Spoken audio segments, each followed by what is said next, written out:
Yeah, so beside himself with grief that he's already on Tinder looking for a date. Or so his social media says, which I pointed out to Grandma. She claimed that was just his way of coping. I said I didn't care. He's no longer invited to my wedding because I can't trust that he won't do something crazy if he's there. Then she gave me her classic line of, "I don't understand why."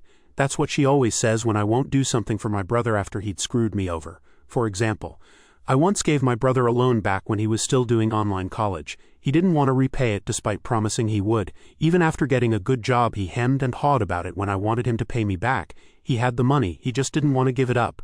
So I said I was never going to loan him money again, and Grandma gave her line of not understanding why. Even when I told her it was because I knew my brother would never want to repay me, so he's not going to get another penny.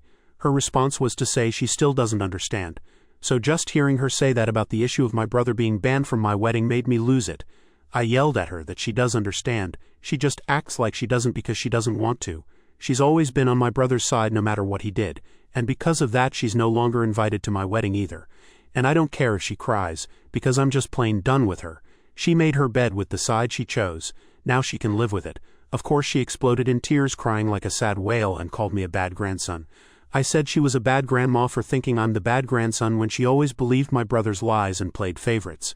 Everyone else knew it too, and I'm sick of her pretending everything was rosy when she used to beat my ass and then tell me I'd be a bad boy if I told my parents she'd spanked me.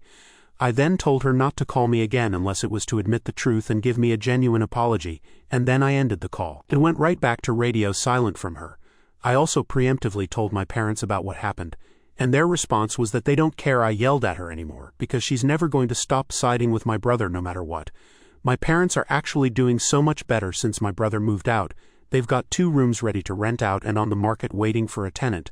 My dad is also working on clearing out the attic to make another room up there for someone to rent. They're basically turning as many rooms in their house as they can into livable space. They're gonna need that rent money to help pay off their debts, and they're still thanking me a lot for helping them with the money I've been sending monthly. My parents sat me down a while ago and apologized heavily for everything that went on from my childhood till now. They said they can offer no good excuse as to why my brother was the favorite when they shouldn't have been playing favorites at all, and that what they did was completely unacceptable, and the fact that I was still willing to help them out even after everything they'd done made them realize how horrible they were as parents. And from now on they'll do their best to be better people. They've basically stopped caring about what my brother and Grandma think too. They haven't been talking to them either. I've heard nothing from my brother's ex. She wants nothing more to do with my family, and I don't blame her. My fiancée is super happy about me standing my ground because she wanted my brother and grandmother out much sooner. Then she admitted something to me I never knew.